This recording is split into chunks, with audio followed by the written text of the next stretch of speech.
Boa noite a todos. Boa noite, Dona Maria. Boa noite. Vamos aqui falar um pouquinho aqui. Eu vou falar só uma hora, depois eu vou deixar o André falando aqui. Para o André ir treinando. Vamos meditar então. Eu vou falar, como diz aqui um cara amigo meu, que de vez em quando faz palestra aqui. Vamos falar aqui sobre Jesus, sobre os elementos libertadores que Jesus nos traz, tá certo? Vou falar um pouquinho do capítulo 6 do Evangelho segundo o Espiritismo. Para mim, o capítulo mais interessante do Evangelho segundo o Espiritismo, aquele que realmente, assim, desde a primeira vez que eu li, para mim foi Jesus transmitindo a mensagem do Evangelho aqui. Você sente a presença de Jesus nesse capítulo 6 aqui, por isso que eu vou falar dele um pouquinho. Chama o Cristo Consolador. A gente sente a presença de Jesus nessa mensagem toda aqui. Por isso que eu vou falar dele um pouquinho aqui. O Cristo Consolador, capítulo 6. Primeiro item é o jugo leve. Vinde a mim todos os que andais em sofrimento e vos achais carregados, e eu vos aliviarei.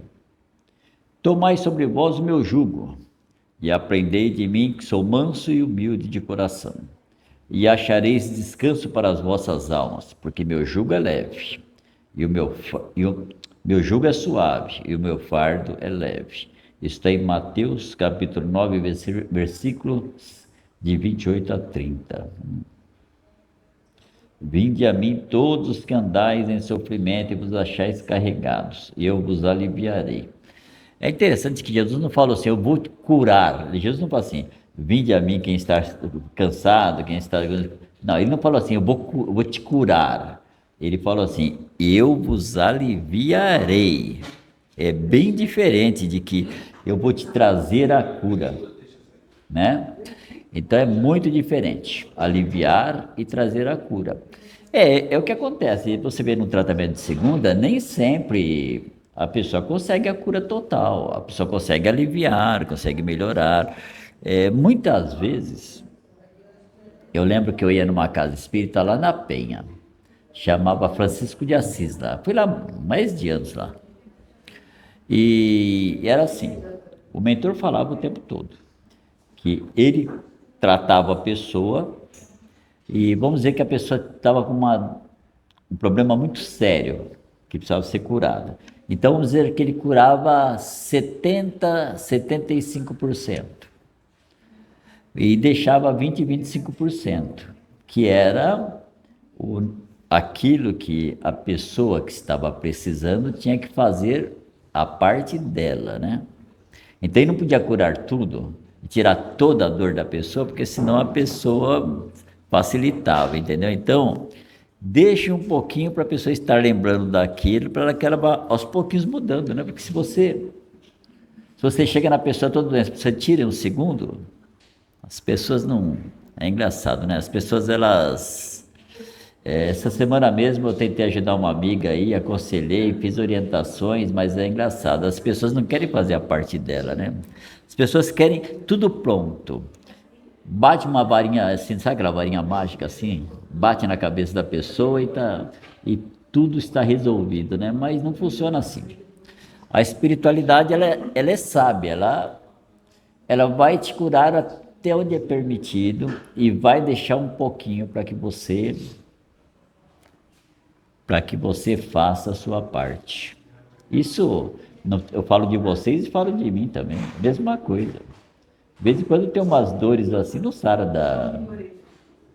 Hã? Mesmo que o mentor vá lá na minha casa me trate, mas ele me trata lá em casa, mas fica lá um restinho para que eu fique lá, sabe? Ele te coloca água lá, você vai tomando essa água aí, é tipo assim, vai tomando essa água, vai pensando, vai refletindo, vai tentando entender o porquê e o para quê.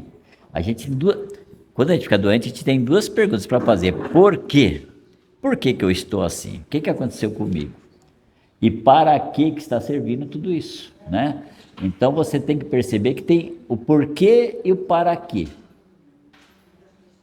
Quando a gente entende principalmente o para quê, tudo fica mais fácil, né? Até mais do que o porquê, né?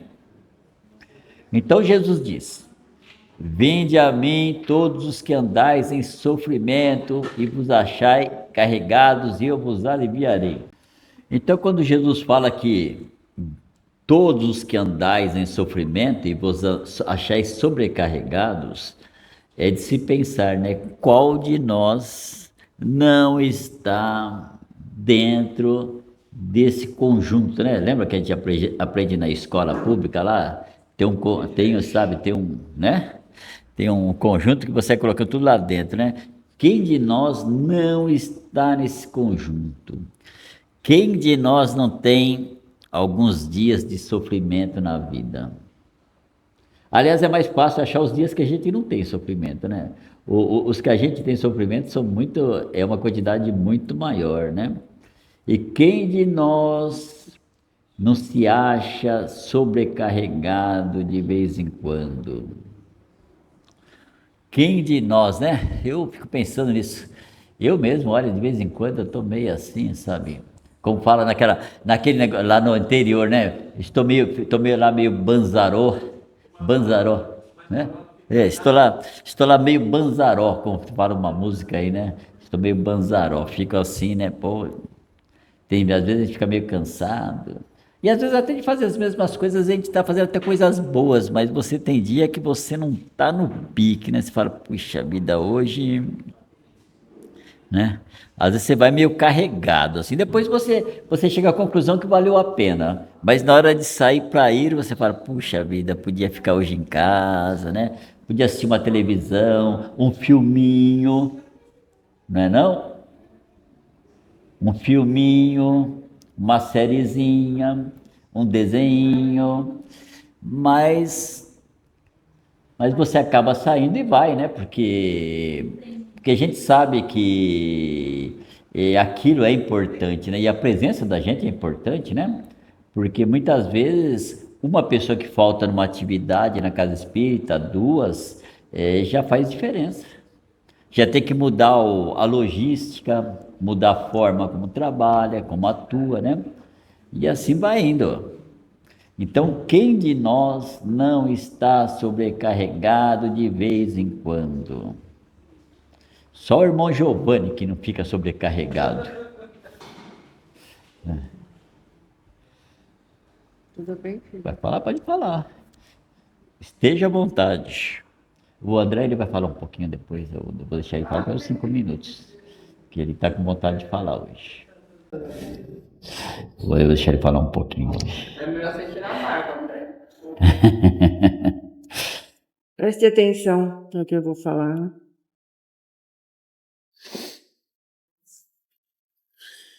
E assim, muitas vezes, no início de algum caminho, muitas pedras estão ali bloqueando.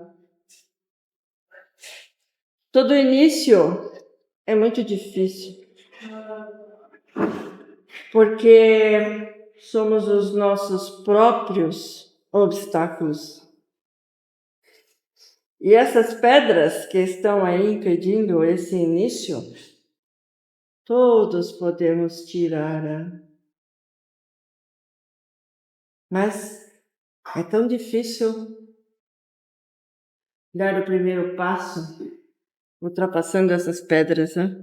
E às vezes tem um tesouro embaixo, né? Mas você não tira a pedra, não encontra o tesouro. Não é, meu filho? É, tem um tesouro lá embaixo lá. Então, que cada um possa ultrapassar essas pedras, levantá-las, encontrar esse tesouro. Isso. Esse tesouro E não tá só lá embaixo. encontrar, multiplicar, compartilhar, porque nossa vida é feita de oportunidades. E essas oportunidades, o nosso Criador nos concede para que possamos evoluir, para que possamos servir. Mas está nas mãos de cada um de nós. Então, que possamos seguir passos firmes avante do início, e que o Senhor Jesus nos abençoe sempre, porque quem está com Jesus sempre terá um início no passo seguinte, mas sempre estará vencendo cada passo, cada pedra. É isso que tenho para dizer. E não tenham medo desses passos. Não tenham medo do novo início. Porque todos são capazes do que quiserem fazer. Tenham fé e perseverança. E já falei demais. E agora eu vou trabalhar um pouco. E aí, continuando o texto aqui, né? Jesus diz o seguinte: tomai sobre vós o meu jugo e aprendei de mim, que sou manso e humilde de coração, e acharei descanso para as vossas almas. O jugo de Jesus, que jugo que é esse, né? O jugo de Jesus é uma coisa muito simples, né? O jugo de Jesus é o amor, né? A capacidade de amar onde você estiver. Esse é o jugo de Jesus. A única coisa que Jesus exige de nós é que a gente aprenda a amar e fazer o bem. É isso. Nada mais do que isso, né? Então, tomai sobre vós o meu jugo e aprendei de mim, que sou manso e humilde de coração. Olha, manso e humilde de coração. É aquele que não usa de violência.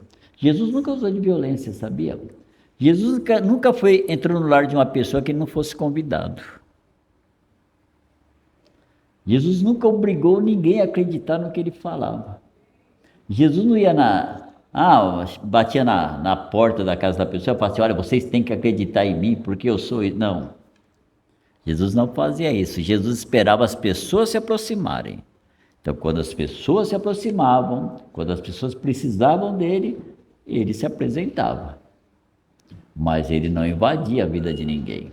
Isso é uma coisa muito importante de nós entendermos, porque muitas vezes você começa a adquirir um determinado conhecimento, sabe, sobre uma determinada coisa, e você acha que você tem que convencer os outros.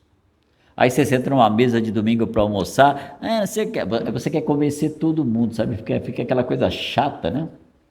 Então a gente não tem que convencer ninguém, a gente espera a pessoa pedir ajuda. Eu uso isso muito na minha escola, às vezes as pessoas me procuram, né, para pedir ajuda, mas é assim, quando me pedem ajuda, eu atendo, eu oriento, eu ajudo, mas eu não fico...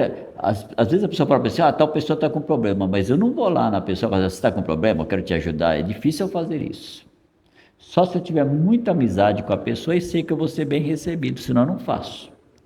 Tá certo? Então, Jesus era manso e humilde de coração, compreendendo a palavra humildade, que na verdade significa aquele que reconhece as próprias limitações, sabe onde pode chegar. Isso é ser humilde. Humilde não tem nada a ver com dinheiro, nem com situação social. Pode ter um camarada bilionário e ser humilde. E pode ter lá uma pessoa que está numa situação miserável na favela e não tem humildade nenhuma. Então uma coisa não tem nada a ver com outra. Humilde é aquele que diz assim, lembra uma frase? Tem uma frase do Sócrates que fala isso, né?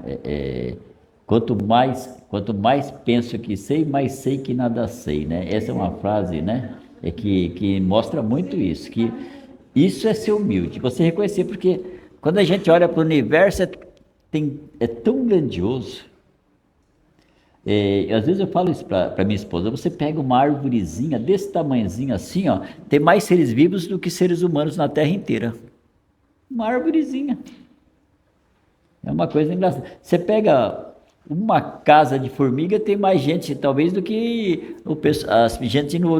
os seres humanos no planeta inteiro. Uma casa de formiga, né? Então, o universo é uma coisa muito rica, muito cheia de detalhes, de coisas. Eu sempre falo isso, que eu não sei direito nem o que tem na minha casa. Às vezes eu estou lá olhando, de repente eu vejo uma casa de aranha, no lugar e falo, nossa, nunca percebi que tinha uma casa de aranha aqui. E às vezes já está lá há meses aquela casa de aranha. Então, a gente não sabe direito nem o que está dentro da nossa casa. Imagina a nossa rua, né? Imagina a nossa vila, no estado de São Paulo. Você passa 10 anos visitando as cidades pequenas e você não visita todas. E cada uma tem seus detalhes, né? Então, Jesus era um camarada humilde porque ele estava sempre aberto ao aprendizado. Sempre aberto. Não invadia a vida de ninguém, tá certo? Então, Jesus era assim. Então, ele diz que aprendei de mim que sou manso e humilde de coração e achareis descanso para as vossas almas. Então, aquela ideia, quando eu estou nervoso, eu solto os cachorros, xingo todo mundo, aí a pessoa fala assim, pelo menos eu me extravasei, fui bem para casa. Será? Eu não sei. Não sei se você levantar a voz e xingar todo mundo, se isso vai trazer algum benefício, não. Bom, já começa que as pessoas, né, a quem você agrediu, a quem você levantou a voz, vão ficar a semana inteira falando mal de você. Já começa por aí. Vão ficar com raiva. E sempre que falar de você, vão falar assim, mas aquela pessoa mal educada, não respeita ninguém. Então, não é o caminho. Nós sempre falamos isso aí. Se você está com raiva, está nervoso, está nervosa, está irritado, mentaliza Jesus. Põe uma cadeira lá, mentaliza Jesus e fala tudo que você quer falar. Xinga, briga, esbraveja, chora, reclama. Jesus vai ouvir, não vai ficar irritado com você, você vai para sua casa aliviado. Tá certo? Agora, você xingar os outros, achar que isso não traz benefício nenhum. Eu há muitos anos que eu não faço isso na minha vida e acho que nunca mais vou fazer. Já fez muito, né? Faz ainda? Não faz, né? Então, mas é legal quando a gente chega a essa conclusão que não vale a pena, né? Não é o caminho, né?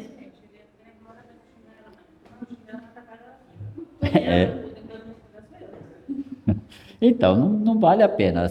Assim, a sociedade em que a gente vive sempre viveu sob o regime da lei do mais forte. Então, assim, se eu agrido, se eu xingo, eu sou mais forte. Essa é a ideia que se tem. Mas, na verdade, é sempre o mais fraco que faz isso, não o mais forte. O mais forte, ele consegue ter a paciência de entender que não é o momento. Se falar alguma coisa, fala com mais tranquilidade, com mais respeito, consegue administrar. Então, essa ideia da lei do mais forte é uma ideia errada, porque no universo, a lei é diferente. No universo, a lei é a seguinte: o mais forte sempre tem que ajudar o mais fraco. Essa é a lei do universo. Tá certo? Então, ser forte não é aquele que agride, não é aquele que age com violência, não é esse não é o mais forte. Nós sabemos que em determinados momentos, isso não é só no planeta Terra, no mundo físico. Na espiritualidade também tem na espiritualidade tem juiz, tem guarda, tem os policiais, os seguranças, e muitas vezes eles têm que agir com um pouco mais de truculência, um pouco mais, porque tem hora que é necessário, né? Mas tem as pessoas que têm essa função na vida de ter que assumir essa posição, né, de tomar uma atitude. Mas você agir com mais truculência não significa que você tem que humilhar o outro, você tem que espancar o outro, não. Você pode agir só pela necessidade. Passou aquilo, acabou, né? Aliás, falando desse negócio de espiritualidade, já aproveito para deixar aqui avisado que a partir de 5 de outubro a gente vai fazer um estudo aqui do livro aqui do Violetas na Janela, tá? Quem quiser participar, toda sexta-feira, menos na sexta de psicografia, das 7h30 às 9h30, tá bom? Não precisa nem ter o livro, se não quiser, pode baixar da internet, esse livro tem na internet livre para ser lido, tá certo? E aqui ele continua, porque o meu jugo é suave e o meu fardo é leve, tá certo? E o meu fardo é leve, né? Porque o fardo de Jesus não exige nada. O fardo de Jesus não obriga você a fazer nada. Por isso que ele é leve. Não exige nada. Isso, é esse aí mesmo. Tá certo? O meu é mais bonitão. Eu comprei um meio lindão assim. Capa grossa assim, tudo decorado. É. Só teve o lado ruim, sabe qual foi? É porque ele veio tão chique que eu ia arriscar tudo. Aí quando veio muito chique, eu falei, agora não vou arriscar mais, né? Fiquei com dó de arriscar o coitadinho do livro, né? Aí vai vir os comentários aqui, ó. Todos os sofrimentos, misérias, decepções, dores físicas, perdas de seres queridos, encontram sua consolação na fé no futuro e na confiança na justiça de Deus, que Cristo veio ensinar aos homens. Então, olha, presta atenção, todas as dores, tudo, ele está colocando todas, misérias, decepções, dores físicas, todas encontram sua consolação na fé no futuro. Isso é uma coisa muito legal, gente, porque pô, quem tem fé no futuro, a vida é totalmente diferente, gente. Ah, mas o país está difícil hoje. Ah, mas a vida está difícil nesse momento. Meu, quem tem fé no futuro continua caminhando, vai encontrar caminhos. É claro, desde que não fique também, né, com a bunda sentada no sofá o dia inteiro assistindo televisão, né? Tem que tirar a bunda do sofá, né? Claro, né? Mas quem tem fé no futuro, nossa, é uma coisa assim. E quando eu falo fé no futuro, não falo fé no futuro de daqui a um mês, 6 meses, um ano, não. Eu falo fé no futuro, que vai além da vida no corpo físico, que você vai desencarnar e vai continuar na espiritualidade, vai reencarnar de novo. É uma fé a longo prazo. Porque quando você tem a fé no futuro, você sabe que o futuro vai acontecer e você sabe que tudo que você está fazendo hoje vai ter consequências lá na frente, você sempre vai pensar para fazer, né? Você sabe que se você maltratar o outro hoje, um dia Deus vai te colocar frente com ele de novo. Frente a frente, né? Olho no olho. Um dia vai acontecer. E pode ser que seja numa situação desagradável. Imagina, você maltratou ele hoje. Na próxima sua encarnação, você vai trabalhar numa empresa, ele é o chefe e você é empregado, né? Mas é o que pode acontecer, né? Que pode acontecer. Então, você pode encontrar com essa pessoa que você maltrata hoje, amanhã numa situação bem adversa.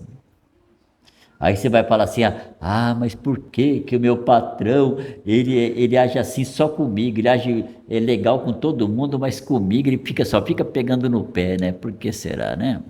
Vai saber o que tem lá de trás, né? Então, a fé no futuro faz com que a gente se preocupe com amanhã. Então, eu não vou fazer coisas indevidas. Mas eu tenho um negócio que se eu fizer eu ganho muito dinheiro. É ilegal, mas tudo bem, eu vou ganhar muito dinheiro. Só que o ilegal de hoje, tudo aquilo que se acumula que não é direito seu, que não é justo, você vai ter que devolver. Mas eu tinha uma herança para receber, nós éramos 4 irmãos, mas eu dei um jeitinho lá, eu peguei quase tudo, deixei os outros com uma miséria, né? Aí na próxima encarnação, quando tiver uma herança, fica para trás e vai reclamar, né? Aí se faz de coitadinho, como é que pode, né? Então, o mundo é assim. Então tudo que acontece na nossa vida hoje tem a ver com aquilo que nós, né, fizemos no nosso passado, muitas das coisas, né? Aliás, tudo, né? Só que nem tudo é da vida passada, outras coisas são da semana passada, do mês passado, né? Então, nem tudo é da vida passada, mas tudo é mais do que lógico. O que acontece comigo agora tem que estar a ver com o meu passado. Não é verdade? Isso é que nem história, né? Eu sempre, quando a gente dá aula de língua portuguesa, então você vai ensinar o aluno a escrever um livro, um conto, né? Sei lá, pode ser qualquer conto, é um conto simples. Eu falo para eles, e eles têm dificuldade de entender isso, né? Eles começam a colocar os verbos todos no presente. Eu falo, meu filho, a história já não aconteceu? Se a história já aconteceu, o verbo é no passado. Então, tudo que você contar na sua vida está no passado. Mas aconteceu faz 1/1000 de segundo atrás o fato aconteceu. Passado. 1/1000 de segundo. Caiu a caneta. Tá certo? Ó, caiu a caneta, acabou de cair. O que você fala? Caiu a caneta. Você não fala cai a caneta, você fala caiu, né? Então, tudo que acontece na nossa vida é passado, já aconteceu. Então, tudo que a gente está vivendo é consequência do passado, mesmo que seja um segundo atrás. Tá certo? Não é verdade? Não é assim que funciona? Você está passando a roupa, você esquece o ferro quente em cima da roupa, um minuto que você vai ali e volta, às vezes já queimou a roupa, né? Mas a consequência já aconteceu, mas foi de um fato no passado, porque você colocou o ferro antes, né? Então, quando a pessoa encontra consolação na fé no futuro, a vida dela é muito mais fácil, muito mais fácil. Quando você tem certeza que se você fizer as coisas da maneira certa, da maneira mais correta hoje, se você fizer aquilo que tem que ser feito hoje, o seu futuro vai ser melhor, você procura fazer as coisas certas. Agora, quando você não tem fé no futuro, tudo tanto faz. Se você vai prejudicar alguém, se vai matar, se vai roubar, você não tem fé no futuro mesmo, tanto faz. Mas quem tem a fé no futuro tem que repensar a vida. E na confiança na justiça de Deus, que é outro, né? Outro item, olha. Fé no futuro, confiança na justiça de Deus. Isso é muito importante, porque a gente sempre acha que, muitas vezes a gente leva uma desvantagem. É claro que nós temos que entender que nós também temos que aprender a fazer as coisas acontecerem. Muitas vezes, se você acha que você está sendo prejudicado numa situação, você pode procurar seus direitos, porque a lei faculta essa possibilidade, não é verdade? Não é porque eu acredito na justiça divina que eu não vou lutar pelos meus direitos. Se eu estou sendo prejudicado numa situação, eu tenho que procurar. É para isso que existe, né? O advogado também também é um filho de Deus. Também tem uma razão para estar na terra. E ele está na terra para lutar pelos direitos das pessoas. E não pensem que isso não tem no mundo espiritual, não. Independente de onde você vai no mundo espiritual depois do desencarne, tem lá também aqueles que defendem os direitos das pessoas. Não é só aqui não, viu? O cara é advogado aqui, continua advogado lá. Tá certo? Continua advogado lá. Então, o que acontece? A gente tem que confiar na justiça divina, mas sabendo que nós temos que lutar pelos nossos direitos e lutar por aquilo que é certo. Quando você pega a história de Jesus, Jesus era um camarada assim que ele não apoiava a injustiça, não. Jesus, ele lutava contra a injustiça, sabia? Quando tinha que falar alguma coisa contra a injustiça, ele falava. Ele era um camarada que tinha uma personalidade que não era fácil, né? Então, por mais a gente tem que confiar na justiça divina, mas entender que temos que fazer a nossa parte para que as coisas aconteçam da melhor maneira possível. Não é assim que funciona. Você está lá na sua casa, não teve vazamento de água, aí de repente vem uma conta de água de R$2.000. Aí você vai falar assim, não, eu acredito na justiça divina, vou ficar esperando lá em casa e pagar os R$2.000. Não. Você tem que ir lá na Sabesp lutar pelo seu direito. Opa, calma, essa conta de água aqui está errada. Eu não gastei água nenhuma, como é que eu posso pagar R$2.000 de água, né? Então, você recebeu a conta está injusta, porque você não gastou aquela água. Então, você tem que lutar pelos seus direitos, né? Né? Então, isso a gente tem que entender essa parte também, tá certo? Confiar na justiça divina não é aceitar todas as coisas do jeito que vem para nós. Tá certo? Então a gente tem que entender essa parte também. Então, todos aqueles que têm todo tipo de dor, de sofrimento, encontram sua consolação na fé no futuro e na confiança na justiça de Deus, que o Cristo veio ensinar aos homens. Então, Jesus veio ensinar principalmente como funciona a justiça divina. Então, tudo aquilo que nós fizermos na vida, quando chegar o momento do desencarne, que é o momento que a gente vai enfrentar, né, a si mesmo ali naquela situação, porque é o momento que a gente se enfrenta, é o momento que a gente vai ter que passar por uma fase de ter uma reflexão, repensar na vida, Acertou, acertou, errou, errou. Eu sempre falo isso, que a encarnação é um ciclo. Você terminou a encarnação, vai desencarnar, terminou o ciclo. Tá certo? Isso é que nem terminar o ano. Você está lá no seu ano o ano inteiro. Aí chegou no final do ano, 31 de dezembro. Você sempre dá uma passadinha no ano e fala assim, puxa vida, o que eu fiz nesse ano, né? Será que eu fiz coisas boas, coisas ruins? Todos nós, no ano inteiro, vai ter umas coisinhas que nós fazemos de bom, outra que nós nos equivocamos, cometemos erros. E quando a gente vai pensar no final do ano, termina o ciclo. É como se terminasse esse ano aqui, terminou um ciclo. As pessoas não. Sempre a gente faz aquela. Ah, não, o ano que vem vai ser diferente. Quando a gente pensa assim, o ano que vem vai ser diferente, é porque nós. É porque nós entendemos que quando terminou o ano, terminou um ciclo. Então vai começar outro ciclo. Agora eu quero fazer diferente. Ah, esse ano eu vou emagrecer, ah, esse ano eu vou fazer isso, ah, esse ano eu vou estudar, esse ano eu vou. Então nós vamos no novo ciclo, que é o novo ano, eu quero ser diferente. É assim que funciona, né? Então quando a pessoa desencarna, termina um ciclo. Aí você vai viver na espiritualidade uma vida diferente. Vai viver de certa forma, um pouco lá no mundo espiritual, um pouco das consequências daquilo que você fez. O que você mereceu, o que não mereceu. É assim que funciona, né? E Jesus vem ensinar essa justiça divina. Jesus vem nos ensinar que nós temos que preparar a nossa bagagem enquanto estamos a caminho. A nossa bagagem espiritual. Cada um tem que preparar sua bagagem. Eu sempre falo, ninguém leva carro, ninguém leva casa, ninguém leva dinheiro. Por mais que queira, não vai levar nada disso, viu? E o pior, quem tem muito sofre mais frustração, né? Porque você tinha lá uma baita de uma casa, tinha dinheiro, tinha carros, tinha tudo. De repente você chega no mundo espiritual sem nada, você chega igualado com os outros. Aquele pedinte da esquina está no mesmo nível que você, o drogado, o cara da obra, todo mundo chega lá igualzinho. Ninguém com nada mais do que o outro. E aí, quem não tinha nada mesmo, está tudo certo. Chegou lá sem nada, está tudo certo, não tinha nada mesmo, né? Mas quem tinha muito, né? Vai chegar também sem nada.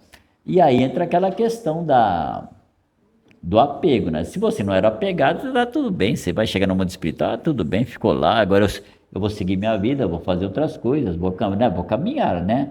Agora, se você era muito apegado ou apegada, vai chegar lá totalmente frustrado ou frustrada, vai chegar enlouquecido. Como? O que aconteceu com o meu carro? O que aconteceu com a minha casa? E o meu dinheiro no banco, né? Vai chegar desse jeito. Agora, então o desapego é importante por causa disso, porque quando a gente é desapegado, você chega na espiritualidade, você, por ser desapegado e por ter uma conexão com Deus, você rapidamente recebe o acolhimento. Agora, ser muito apegado já começa pela questão da sintonia, né? Que você está tão sintonizado com aquilo que deixou no mundo físico que não consegue ser acolhido no mundo espiritual.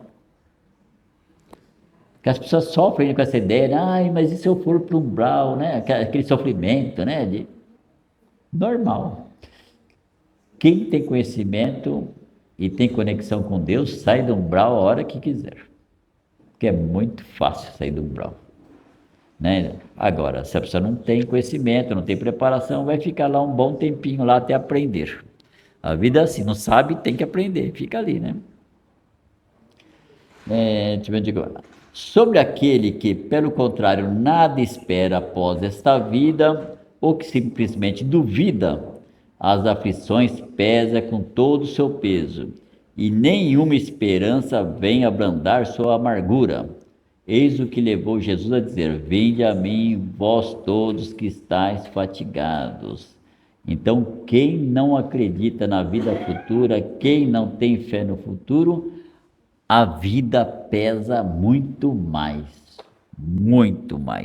principalmente porque às vezes, vamos dizer, no caso da doença, você pega uma doença, com todo mundo pode acontecer uma doença que seja difícil de ser curada, uma doença que muitas vezes é até uma doença que leva a pessoa até o desencarne. Se você tem fé no futuro, você compreende que aquilo é temporário, Tudo bem, você pode até desencarnar com a doença, faz parte. Mas você sabe que mesmo desencarnando, você vai ser até melhor, né? Que quando você sabe que você vai desencarnar doente e você sabe que a vida continua, você sabe que depois que você desencarna, o processo vira ao contrário, né? Porque enquanto você está encarnado, você está piorando, piorando, piorando, piorando, piorando. Quando você desencarna, você vai começar a melhorar, melhorar, melhorar, melhorar, melhorar. Desde que você esteja preparado para isso, né? Porque tem muitas pessoas que desencarnam doentes e elas estão tão apegadas à matéria que elas continuam lá do lado de lá doente, vai ficar doente um tempão lá também. Tem pessoas que sofrem um acidente de carro, tá lá sangrando, se machucado, o corpo físico lá, desencarna e tem todas aquelas as sensações, né? E fica lá 5 anos, 10 anos, 20 anos sangrando o tempo todo. Porque são as sensações que a pessoa carrega. Então, se você está muito doente, uma doença terrível, você não acredita em Deus, não acredita no futuro, não acredita na vida após a morte e desencarna, você é apegado àquele corpo, vai continuar doente lá no mundo espiritual, por um bom tempo, até a hora que começar a despertar um pouquinho. Enquanto não despertar, vai continuar doente. É por isso que pesa muito mais. Eu sempre falo para as pessoas, você vê uma pessoa muito idosa, né? A pessoa tem lá, sei lá, 80, 90 anos, está bem idosa e começa a ficar muito doente, né? Muitas vezes tem muitas doenças aí difíceis, né? Na velhice, né? E a pessoa está sempre piorando, aí a pessoa, fica todo mundo, não, você não pode desencarnar, fica todo mundo em cima da pessoa, você não pode morrer, você tem que continuar vivo, e a pessoa não está mais nem aguentando, não tem mais condição nenhuma de viver, né? Então a gente tem que deixar as coisas acontecerem. Aquela pessoa, depois que ela desencarnar, ela está envelhecida, quando ela desencarnar, ela vai ser tratada no hospital, ela vai, em pouco tempo depois, ela pode se rejuvenescer. Olha que legal, no mundo espiritual a gente pode se rejuvenescer, sabia? Eu não quero mais ter cabelo branco, rapidinho os cabelos pretinhos, olha que maravilha, né? Não é que maravilha? Assim, mas os meus dentes estão estragados, eu quero dentes novinhos, rapidinho seus dentes estão todos novinhos, olha que coisa boa, né? Aí a pessoa doente, você quer que ela fique aqui 200 anos. Não, deixa desencarnar. Não que você vai favorecer o desencarne, mas deixa as coisas acontecerem naturalmente, né? Aceite com naturalidade. Aceite com naturalidade, né? Então, quando a pessoa não tem fé na vida futura e nem fé na justiça divina, a vida dela pesa muito mais. Jesus, entretanto, impõe uma condição para sua assistência e para a felicidade que promete os aflitos. Essa condição é a da própria lei que ele ensina. Seu jugo é a observação dessa lei, mas esse jugo é leve e essa lei suave, pois que impõe como dever o amor e a caridade. Só isso, nada mais. Lembrando que, assim, onde que eu vi uma palestra essa semana, estava assistindo aí, na sexta-feira da Deise, né? Foi muito boa a palestra dela, eu gosto da Deise, a Deise é muito bacana. A Deise fez a palestra aqui na sexta-feira, né? Mas tem uma coisa assim que, às vezes, a gente tem que entender, que muitas vezes dizer não também é caridade. Muitas vezes ser duro em algum momento também é caridade, né? Então ela falou o tempo todo, né, como tudo bonitinho, mas ela em nenhum momento ela pontuou que tem certas coisas que a gente tem que evitar fazer. Primeiro, evitar carregar os problemas dos outros nas costas, né? O problema do outro é do outro, então essas coisas você tem que aprender. Quando o outro está no caminho errado, você tem que ser duro. Tem que ser duro, né? Eu sempre falo isso, que eu trabalhava na escola pública, né? Eu passei no concurso e fui dar aula a escola da minha filha, ela estudava do lado da minha casa, quase. Eu passei entre os primeiros lugares, né, no concurso, né? Imagina, onde que eu ia dar aula? Do lado da minha casa, ia longe, se eu tenho uma escola do lado da minha casa para dar aula, né? Aí eu passei e fui dar aula na escola dela. E justamente na sala de quem? Na sala dela. A cara dela quando eu entrava na sala de aula. Todos estão falando, ó, o pai da Suzana, né? Era uma coisa assim maravilhosa, né? E era assim, sabe? Eu saía de manhã, eu acordava cedo. A aula começava às 7 horas, né? E eu chamava ela. E aconteceu que eu chegava na escola, mas cadê a Suzana? Continuava dormindo. Ela acordava, mas voltava a dormir. Aí um dia acordei de manhã, mas dei-lhe uma dura. Falei para ela, ela estava no 3º ano médio. Falei para ela, se você quiser ficar dormindo aí, você fica. Mas todos os seus colegas de escola, o ano que vem vão estar na faculdade e você vai fazer o 3º ano de novo, se você continuar não indo na escola. E falei para você, e eu nunca mais vou te chamar de manhã. De hoje em diante, se você quiser ir na escola, você vai sozinha, você vai acordar de manhã e vai se virar. Adivinha, nunca mais faltou. Chegava na escola e estava lá, sabia? Então, muitas vezes você tem que ser duro, e a caridade ser duro às vezes. Seu filho lá pequeno, lá tem 8 anos, 10 anos. Ô mãe, me empresta a faca um pouco. Você vai dar a faca? Você tem que dizer não. Isso é questão de sabedoria. Ah, não, mas eu não posso dizer não para ele, tem que dar a faca para ele. E se ele mata o outro amiguinho, né? Então, tem que saber dizer não. Tem que saber ser duro no momento certo. Tem que saber, quando o outro te trouxer um problema toda hora que não te pertence, meu filho, pode parar. Seu problema é seu, você se vira. Se eu puder ajudar, não, se puder ajudar, a gente ajuda, mas no limite do que não nos prejudica. Eu não posso ajudar o outro me prejudicando. O que eu vou ganhar com isso? Não. Eu posso ajudar, não estou me prejudicando, está tudo certo? Estou ajudando. Está me prejudicando? Eu tenho que parar. Tá certo? Não importa se é tio, se é mãe, se é primo, se é irmão, se é avô. Se estiver prejudicando, tem que dar uma parada. Ou diminuir, né, o processo, né? E aqui a gente vai entrar num item chamado Consolador Prometido. Se me amais, guardai os meus mandamentos. Aqui Jesus falando, tá? Você tá falando, ele estava falando, isso aqui, se eu não me engano, ele falou numa das reuniões que ele faz antes do momento que ele é preso, né? Se eu não me engano, até na própria reunião da Santa Ceia que ele fala essa frase aqui. Se me amais, guardai os meus mandamentos. Jesus está falando para os apóstolos, então, né? E eu rogarei ao Pai, e ele vos dará outro Consolador, para que fique eternamente convosco, o Espírito da verdade, a quem o mundo não pode receber, porque não o vê, nem o conhece. Aqui, para quem não conhece essa passagem aqui do Consolador, aliás, é o que dá nome, né, que é ao capítulo. O Consolador é justamente a vinda da doutrina espírita. Quem traz o espírito que coordena a vinda da doutrina espírita se denominou o Espírito da Verdade. Isso aqui não foi nem Kardec que falou. Que ele se diz que ele ia acompanhar era um espírito, né, que por meio de uma média falou que ia acompanhar Kardec em toda a produção, né,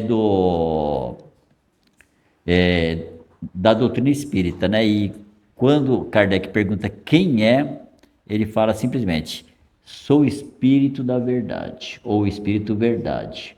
Mas, e Kardec pergunta, mas não posso saber seu nome? Ele fala, não, isso é o bastante, isso é a única coisa que você vai saber, sou Espírito da Verdade.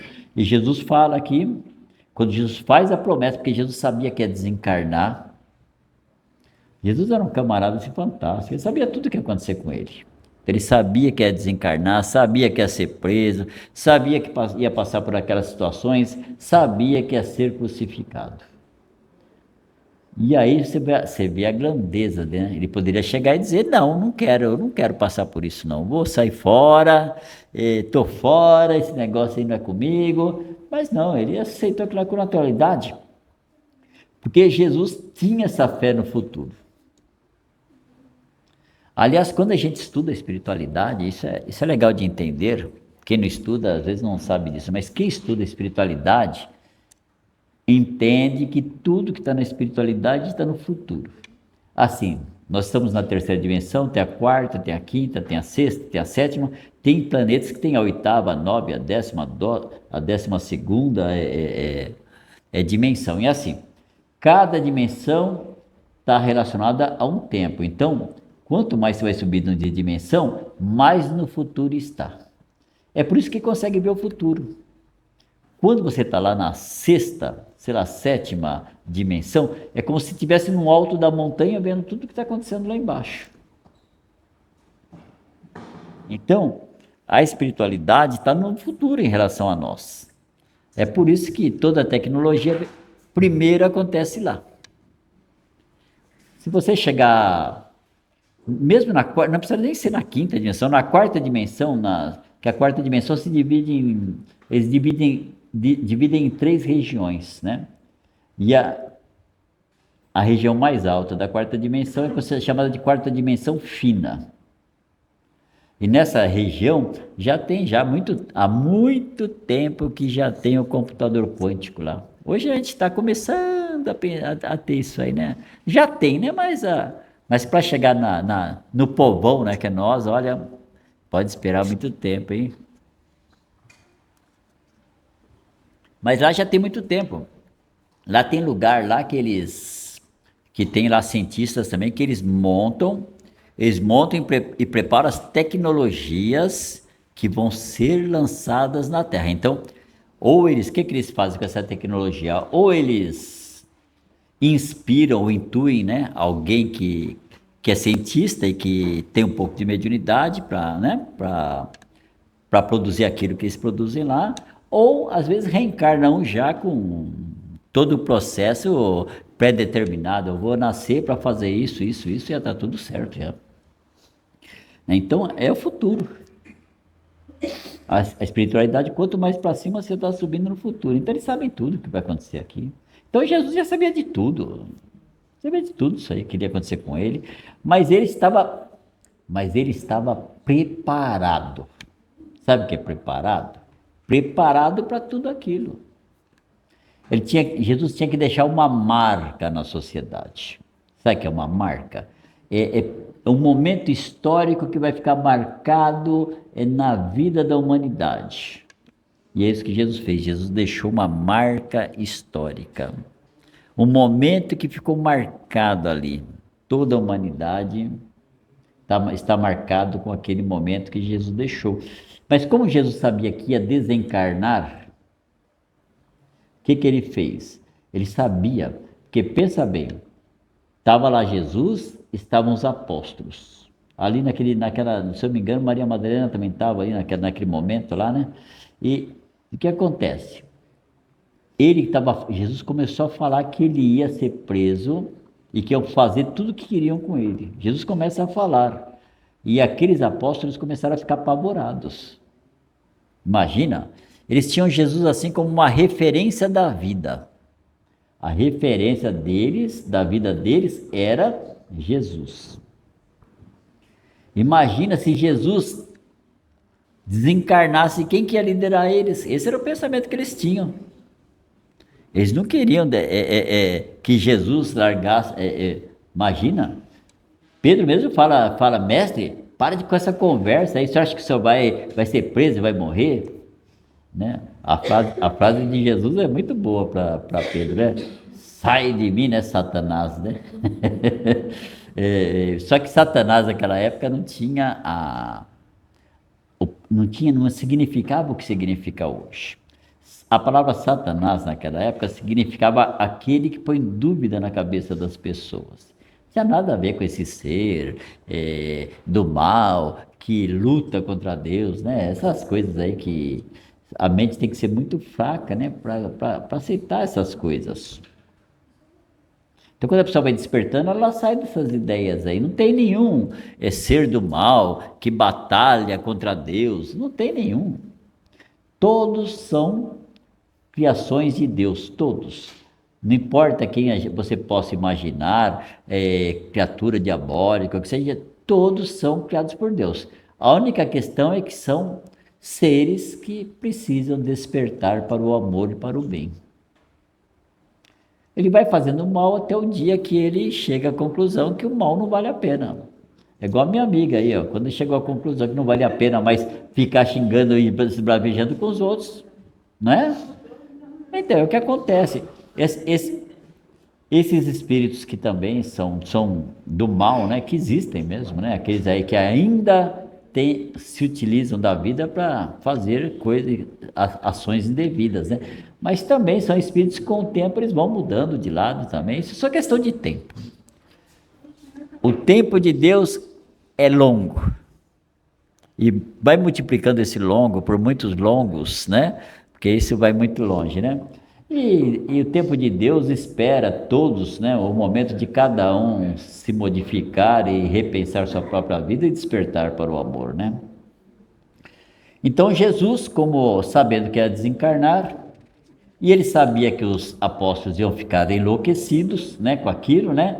Então faz essa promessa que um dia iria enviar o Consolador, que é o Espírito Verdade, que vem, né, na década depois do ano de 1850, ele vem, né, e ele vai liderar a produção da doutrina espírita. Agora, por que demorou tanto, né? Porque você pega os apóstolos aqui, lá mais ou menos no ano 30, 35 da era cristã, aí você pega, em 1857 é lançado o Livro dos Espíritos. É porque tudo que tem que ter uma maturização, tudo tem que amadurecer. Na época de Jesus não dava para passar as mensagens que foram passadas no Livro dos Espíritos. O Livro dos Espíritos fala de universo, fala de um monte de coisa assim que naquela época lá nem se falava ainda. O Galileu, isso acho que em 1500 e pouco, só não foi mandado para a fogueira porque ele falou que era mentira, porque ele inventaram o telescópio que via, né, o universo de uma forma diferente, né? Imagina falar as coisas que falava no Livro dos Espíritos na época de Jesus. Ninguém ia aceitar. Então tinha que esperar as coisas irem acontecendo. Olha, primeiro tivemos as grandes navegações, tivemos a invenção de uma coisa fantástica que chama tipografia, né? Para produzir livros. Nós tivemos os avanços, nós tivemos a Revolução Francesa, a Revolução Industrial. Olha quantas coisas, hein? Quantas coisas foram acontecendo nesse tempo. A Revolução Filosófica também, porque vieram muitos pensadores, né? Muitos pensadores durante esse período que foram trazendo novos pensamentos, novas filosofias. Então, tudo foi acontecendo. Teve uma coisa chamada estudiosos do magnetismo. Então, muita coisa foi acontecendo desde Jesus até chegar o momento de instituir a doutrina espírita no mundo. Então as pessoas têm que estar amadurecidas. As coisas não acontecem se for antes do momento certo, não adianta, né? Tudo tem seu momento certinho de acontecer. E aí veio o Espírito da Verdade, que veio com uma pleiade de espíritos, muitos espíritos, né, juntos, né, que vieram instituir a doutrina espírita. Quando você tem um livro chamado Brasil, Coração do Mundo, Pátria do Evangelho. E nesse livro narra o momento em que os espíritos estão reunidos no mundo espiritual. Kardec estava lá, todos os espíritos, antes de reencarnar, todos fazendo o planejamento para instituir a doutrina espírita. Todos os médiuns que nasceram já estavam preparados para aquilo. Kardec veio preparado para aquilo. Todos. Então, os cientistas, porque tem vários cientistas também que participaram, todos já nasceram preparados, né? E com esse projeto de desenvolver determinadas questões que ajudariam, né, na instituição da doutrina espírita, né?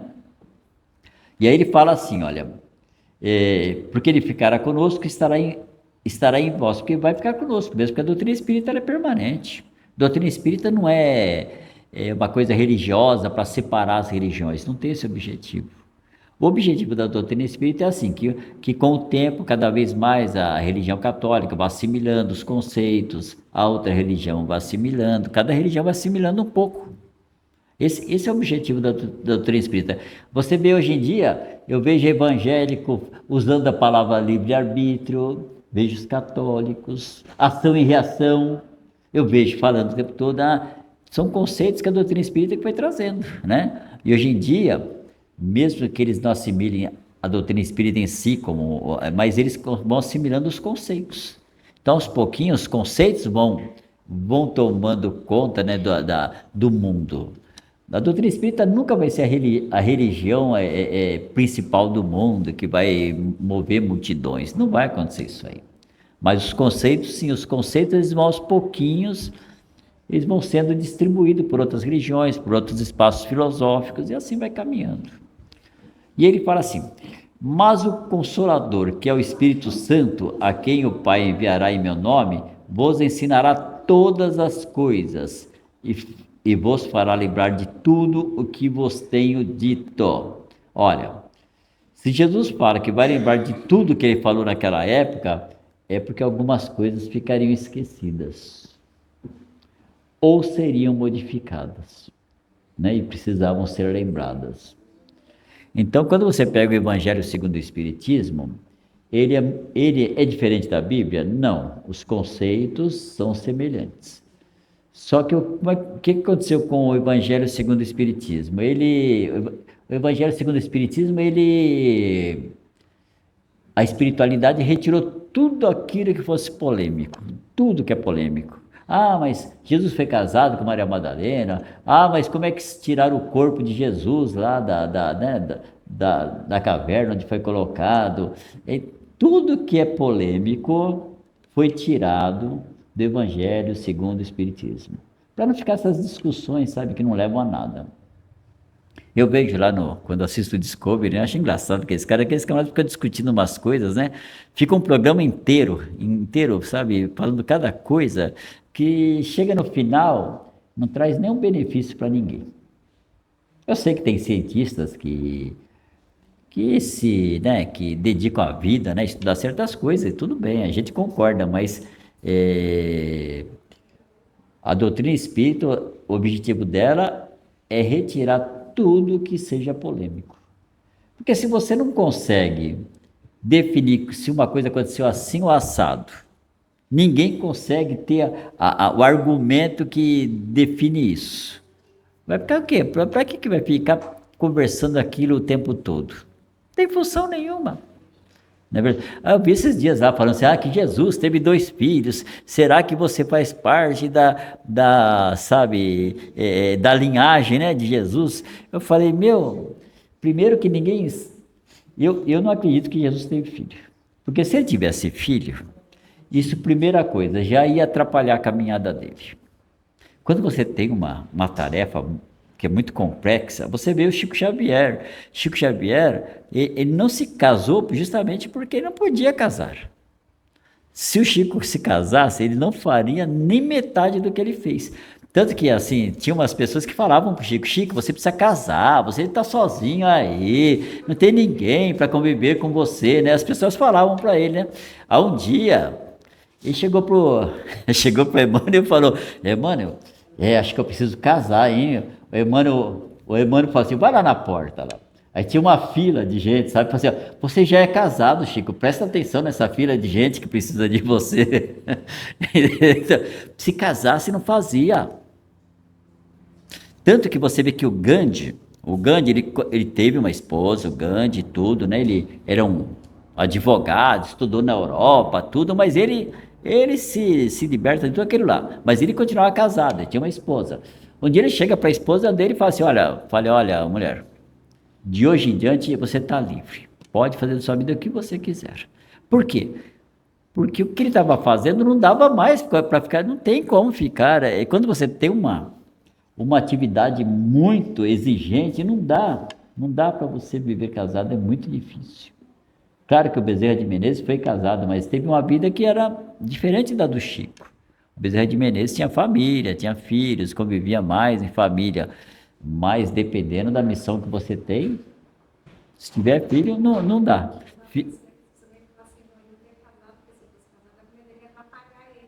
É, não, não é porque a mulher atrapalha, qualquer situação. Porque você vê que no caso de Kardec, ele era casado. E a esposa de Kardec era uma pessoa fantástica. Ela escrevia livros, ela era uma pessoa que abraçou o ideal com ele. Nasceram os dois para aquele ideal. O Chico poderia, se fosse uma outra pessoa que nascesse com o mesmo ideal e fosse para somar, né? Agora, casar por casar, né? Para dizer que tem uma companheira, aí não era o certo. Agora, se tivesse uma companheira realmente, é igual eu e minha esposa, a gente vive junto, né? E a minha esposa soma na minha vida, porque ela faz tantas coisas quanto eu, às vezes até mais. Então, a gente soma, né? Então a gente cria um sistema de vida que os dois, cada um faz suas coisas e a gente soma, né? Então, para o Chico, mas o Emmanuel quis falar para ele.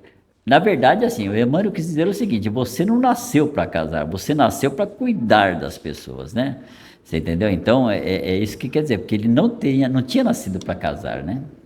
No caso, se você nasce com uma outra pessoa que vai somar e vai fazer, tudo bem, né?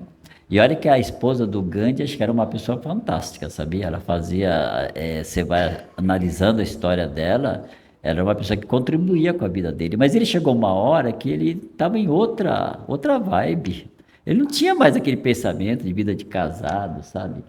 E ele não desgostou da mulher, continuava gostando da esposa, mas ele não queria mais aquele tipo de vida, né? Então ele liberta ela, fala, pode seguir. Ele libera ela, fala assim, se você quiser viver sua vida do jeito que você quer, pode viver. E ela mesma assim, ela continua com ele até o último minuto. Ela não vai embora. Então, porque ela era uma pessoa que realmente tinha amor por ele e queria contribuir com ele. Ela não está preocupada com a vida de casado, né? Mas o Chico seria, na verdade, quem estava querendo que o Chico casasse era o poder das trevas, né? Pessoas que queriam destruir a missão dele, né? Você entendeu? Eram forças antagônicas que estavam envolvidas ali. Aí o Emmanuel já trata logo de quebrar. Presta atenção naquela filha, seja casado com todo esse povão aí, Chico. E realmente era, né? O Chico amava ficar com aquele povão lá, ficar atendendo. O Chico ficava até 3 horas da manhã, 4 horas da manhã, atendendo pessoas, cumprimentando, psicografando, é uma coisa assim, não é para qualquer um não, viu? Eu não tenho esse pique, eu falo logo, não tenho, eu não aguento, se eu ficar um dia até, eu tenho um padrão de dormir, é 11 horas, 11h30, no máximo eu estou, às vezes minha esposa está fazendo algumas coisas, eu já estou desmaiado, já dormi, né? Então eu não tenho esse pique. Mas tem pessoas que têm, né? Você vê o Divaldo Pereira Franco. Divaldo, ele de 4 a 5 horas da manhã, no máximo, ele estava acordado e já estava andando, porque ele construiu um espaço que se chamava Mansão do Caminho, que era muito grande, né? E ele já às 4h30, 5 horas da manhã, ele estava lá. Ele já estava na porta lá, fazendo isso, fazendo aquilo, atendendo. É um camarada que tem um ritmo, né?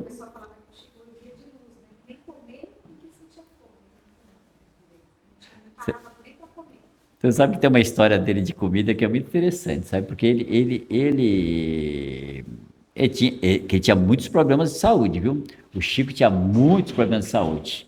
Então, muito mais que eu. O Chico era muito mais doente que eu. O Chico, com 30 e poucos anos, já ficou cego de uma vista, né? E teve muitos problemas sérios de saúde. E aconteceu o seguinte, tinha um grupo de jovens aqui no Brasil, né, que um dia, aqui de São Paulo, que resolveu visitar o Chico lá. E o Chico ia no médico, tudo, né? E o Chico nunca deixou de ir no médico. Aí um dia, chegaram os jovens lá, né, em Minas Gerais, que eles foram visitar o Chico. Foi todo mundo visitar o Chico, né? Tinha um lugar lá de almoçar, lá, né? Todo mundo almoçando. E eles começaram a almoçar, e eles se assustaram, porque eles chegaram lá, de repente, eles olharam no prato do Chico, e tinha um bife no prato, tudo, né? Eles acharam que o Chico era vegetariano. né? E chegou lá e tinha um bife no prato do Chico, né? E todo mundo ficou olhando também, porque ninguém comeu carne, porque fazendo nós não vamos comer carne, né? Porque o Chico também não come carne, então vamos todo mundo colaborar. Mas aí o Chico olha, o Chico viu que todo mundo estava olhando para ele porque estava comendo carne e ninguém estava comendo, né? O Chico falou, olha, sinto muito, mas o médico tinha receitado para ele que ele tinha que comer um bife por dia. Era lei na vida dele, tinha que comer um bife por dia porque ele precisava desse tipo de alimentação, né? E tem muita gente que precisa, viu? Tem gente que quer ser vegetariano, mas não está preparado. O nosso corpo é engraçado, tem gente que consegue, tem gente que não consegue. E aí deixa de comer carne, aí começa a ter um monte de problema, tem que fazer um monte de tratamento para recuperar. Aí o Chico fala, olha, infelizmente, o médico receitou, eu tenho que comer um bife todo dia. Então é muito interessante isso aí, né? E eu vi o Roberto Carlos também esses dias, ficou 32 anos sem comer carne, começou a ficar doente, foi no médico, o médico falou, olha, você tem que comer carne. Nem que seja 2 vezes por semana, 3, você tem que comer carne. Aí ele voltou a comer carne, o Roberto Carlos, eu estava vendo esses dias atrás. Deixa eu seguir aqui, vai. Jesus promete outro Consolador, que é o Espírito da Verdade, que o mundo ainda não conhece, pois que não está suficientemente maduro para compreendê-lo, e que o Pai enviará para ensinar todas as coisas e para fazer lembrar o que Cristo disse. Se, pois, o Espírito da Verdade deve vir mais tarde ensinar todas as coisas, é que o Cristo não pôde dizer tudo. Se ele vem fazer lembrar o que o Cristo disse, é que o seu ensino foi esquecido ou mal compreendido. Então a gente vai pegando aqui, a gente vai entendendo aqui que Jesus mesmo já falou que não tinha dito tudo, tá certo? E nem poderia dizer tudo, porque o povo não estava preparado, e também em 3 anos, quem iria dizer tudo, né? O Kardec, ele ficou 14 anos, você pega do momento que ele inicia, né? A produção da doutrina espírita, até o último momento, 14 anos. Em 14 anos, o Kardec fez assim um trabalho assim fantástico, inimaginável. Ele consegue codificar e organizar os 5 livros da doutrina espírita, que são livros, não foram fáceis, livros fáceis de produzir não, viu? Foram muito difíceis, além de ter que arranjar quem produzisse, né? Era muito difícil, porque aquela época não é igual hoje não, com celularzinho aqui, não, chegou a mensagem aqui, entra no celular, né? Tudo certo. Alguns caras já põem na inteligência artificial, já organiza tudo, né? Naquela época não tinha nada, naquela época. Eu tô achando que tinha o telégrafo, nem o telefone acho que não tinha ainda, nem o telefone não tinha chegado ainda, 1857 não tinha. Estou achando que o telégrafo já tinha. Telégrafo. Sabe o que é telégrafo, né? Vai dando os toquezinhos aqui, vai chegando lá nas batidinhas, e a pessoa que conhece os códigos vai montando lá o texto lá, né? Mas 5 livros ele montou, mas não era só 5 livros. Ele montou a revista espírita, que tinha todo mês, ele tinha que montar uma revista inteira. Ele tinha que montar a revista. Ele tinha, toda vez que ele era convidado, ele tinha que ir falar sobre a doutrina espírita, e muitas vezes ele tinha que debater, porque o pessoal da religião católica, de outras religiões, não aceitava a doutrina espírita. Então ele tinha que argumentar com aquelas pessoas sobre a doutrina espírita para defender os conceitos da doutrina espírita. Ele tinha que viajar para vários lugares para divulgar a doutrina espírita. E além disso, ele começou a ter problemas físicos também. Chegou uma hora que Kardec, os espíritos tiveram que chegar para ele, por meio dos médicos, e falar assim: meu filho, você tem que terminar esse trabalho, ou você descansa ou você vai morrer antes. Falou para ele: você vai morrer antes, se você não der uma descansada, se você não reorganizar a sua vida, você vai morrer antes de terminar. E nós precisamos que você termine todo esse trabalho, né? Então ele começou a ficar doente, mas ele tinha que terminar. Então 5 livros da doutrina espírita, que não é fácil. Você pega a Gênese, você pega o Céu e o Inferno, todos esses livros aí foram livros que deram trabalho. Esse livro mesmo do Evangelho segundo o Espiritismo deu trabalho para montar. que vinham as informações espirituais, mas ele tinha que organizar essas informações. Lembre-se que à noite não tinha luz elétrica, viu? Não tinha luz elétrica, não.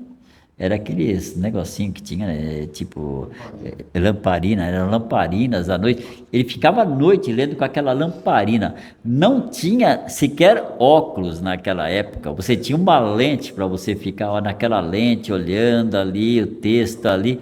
Nem sei se a lente daquela época tinha a qualidade da lente de hoje. Então imagina, o cara tinha que pegar aquela lente, sem luz à noite, ficar lendo ali, todas aquelas informações, todo dia vinham centenas de cartas que ele tinha que ficar respondendo, respondia cartas, chegou uma hora que ele ficou tão doente que ele começou a parar de responder as cartas, né? Ele pediu desculpa, né? Falou, não posso mais responder, porque além disso ele escrevia no jornal também, tinha um jornal que permitia, tinha que escrever no jornal, e às vezes ele tinha que, em outros jornais que ele não escrevia, mas as pessoas, né? Vinham pessoas, os padres, filósofos, que desvalorizavam, queriam, né, destruir a doutrina espírita, ele tinha que ir lá, no mesmo jornal e na mesma revista, ele tinha que ir lá e montar uma resposta, né, em relação àqueles que escreviam, né, falando alguma coisa de ruim da doutrina espírita. E ele devia ser assim, muito bom de argumento, porque quando você pega um livro de Kardec, nossa, ele é muito bem construído. Eu falo com as pessoas, o que eu mais me admirei nos livros de Kardec é a construção das ideias. Ele sabia, porque vinha a mensagem, mas a mensagem não vinha assim perfeitinha, né? Você tinha que às vezes, né, torná-la mais entendível. Você tinha que organizar aquilo. E você não podia pegar uma informação única, você tinha que pegar aquela informação que tinha tinha sido retirada várias informações, perguntas iguais, informações iguais de vários lugares, juntaram para ver se tinha lógica, né? Tudo isso era muito difícil. O camarada realmente era acima da média. Não é à toa, né, que foi, né, escalado para uma obra dessa, né? Não é verdade? Dizem, né? A gente nunca sabe, tem certeza, mas dizem que Kardec e Sócrates é o mesmo espírito. Agora, eu prefiro esperar para descobrir depois. Porque dizem muitas coisas, né? Que a gente vai saber. Algumas reencarnações a gente sabe que é real. Uma, de Judas e Joana d'Arc, né? Isso aí é fato. Esse caso aí, muitos lugares informando a mesma coisa, a gente sabe que é real, né? Mas muitos casos a gente não tem certeza, né? Não é verdade? Muitos a gente não tem. Madre Teresa, as pessoas falam que é Maria Madalena, mas não sei, eu prefiro esperar para ver, né? Não, porque pode ser, né? Pode ser, e pode não ser, né? Às vezes não bate, às vezes tem informações contraditórias, a gente fica... Mas quando uma informação, ela sempre bate no mesmo, aí a gente tem mais confiança, né? Jesus promete, aqui já falei, o Espiritismo vem no tempo assinalado cumprir a promessa do Cristo. O Espírito da Verdade preside ao seu estabelecimento. Ele chama os homens à observância da lei, ensina todas as coisas, fazendo compreender o que o Cristo só disse em parábolas. Então, olha, os livros, principalmente o Evangelho segundo o Espiritismo, não vai ficar gastando tempo com parábolas. Porque tem umas parábolas que falam algumas coisas que a gente lê e fica, não sei, não encaixa. Muitas coisas na Bíblia não são corretas, entendeu? Não são aquilo que Jesus disse. Eu sempre falo isso. Tudo que a pessoa ler na Bíblia que não bate com a ideia de que a própria pessoa é responsável pelos próprios atos, esquece, não é verdadeiro. Eu vi esses dias, eu recebi lá as pessoas entregam na casa da gente, às vezes jogam aqueles papéis, né, de religiosos, né? não sei de que religião que era, mas entregaram lá, mas o primeiro texto que eles colocaram assim de Jesus assim, não batia com Jesus. A primeira foi tirado da Bíblia, foi tirado lá, tá lá o ponto que tirou da Bíblia, tudo, mas não bate. A Bíblia não é que eles manipularam hoje, isso foi manipulado há 1.500 anos atrás, 1.600, 1.700 anos atrás, que manipularam, e assim, uma verdade, uma mentira dita várias vezes acaba sendo aceita como verdade. Entendeu? Então, não é de hoje, não é uma coisa bem antiga essas manipulações que foram feitas no Evangelho com interesses obscuros. Eu sempre falo isso. A reencarnação nos ensinamentos de Jesus era uma coisa normal, mas eles foram arrancando. Sabe, quem faz o mal não quer saber que tem a reencarnação. Porque se você faz só o mal, imagina você saber o que vai acontecer com você amanhã. Então eles preferem dizer o seguinte: não tem reencarnação, isso não existe, esquece. Foi por isso que foi tirado dos ensinamentos bíblicos a ideia da reencarnação, né? Então, Jesus não falou tudo porque realmente não dava para falar em 3 anos. Imagina falar tudo. Acho que nem 1 milhão de anos dá para falar tudo, imagina em 3 anos, né? Não vai conseguir nunca, né? O Espiritismo, aqui eu li aqui, né? Já li aqui, já. Onde que eu parei aqui?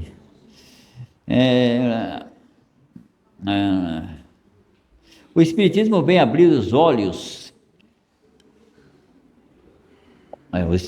O Espiritismo vem abrir os olhos e os ouvidos, porque ele fala sem figuras e alegorias.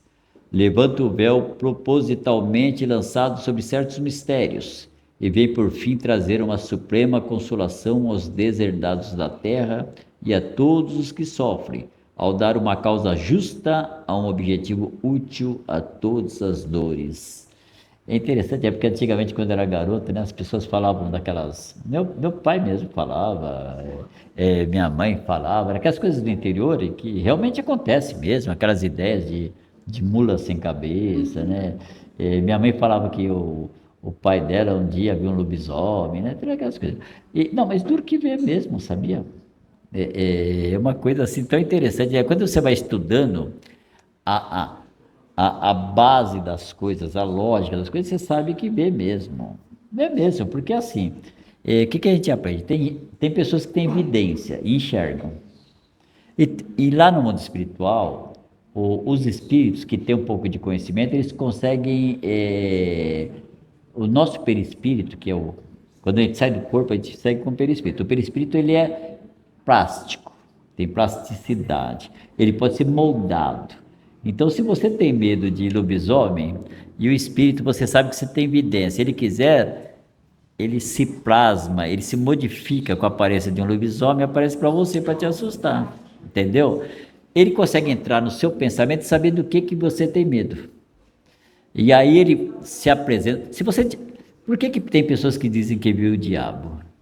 Não é porque o diabo em si, como ser, exista. É porque, se você tem medo do diabo, qual que é a forma do diabo?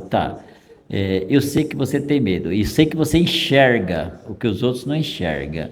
Então, eu moldo meu perispírito, se eu tenho má intenção, né? Moldo meu perispírito na aparência do diabo, apareço, né? Para a pessoa, e ela vai se assustar, achar que viu o diabo.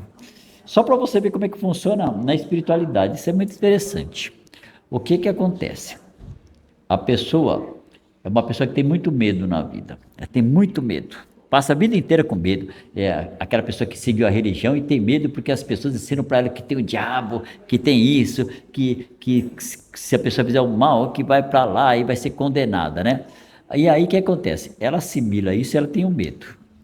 Quando ela desencarna, o que os espíritos mal intencionados fazem? Eles sabem que você tem medo daquilo. Primeira coisa que eles fazem, aparece para você com aquela aparência, lá no mundo espiritual. Você foi para o umbral, eles aparecem com essa aparência. O que a pessoa tem com medo daquilo? O que ela vai falar primeiro? A primeira coisa que ela vai pensar é que ela chegou no inferno. Quem vai para o inferno vai ser punido pelo quê? Pelas coisas que fez indevidas, tá certo? E aí, eles têm total domínio sobre essas pessoas Que vai chegar para ela e assim, como você fez o mal, agora você vai pagar pelo mal que você fez. Aí eles levam essas pessoas para lugares de sofrimento, sabia? É por isso que você, na vida, você tem que se libertar do medo.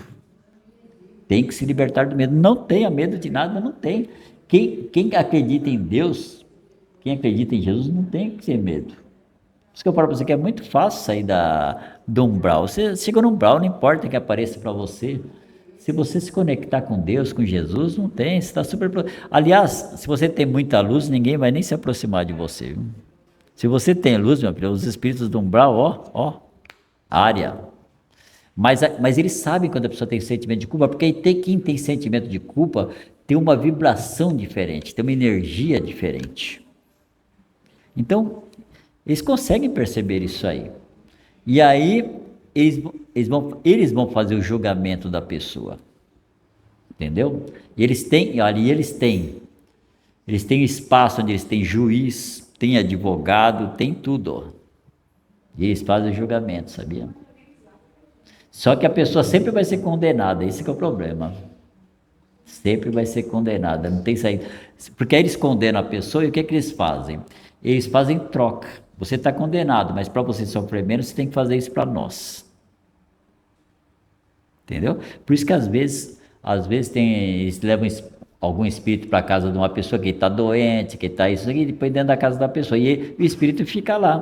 Porque se ele sair, ele apanha, ele sofre, entendeu? Então ele fica lá. Então tem todas essas negociações no mundo espiritual. Não tem dinheiro, mas negociações de troca tem, né? Então por isso que é importante a pessoa vencer o medo. O medo é terrível. Olha, duas coisas que... Tchau, um abraço. Duas coisas que acabam com a pessoa.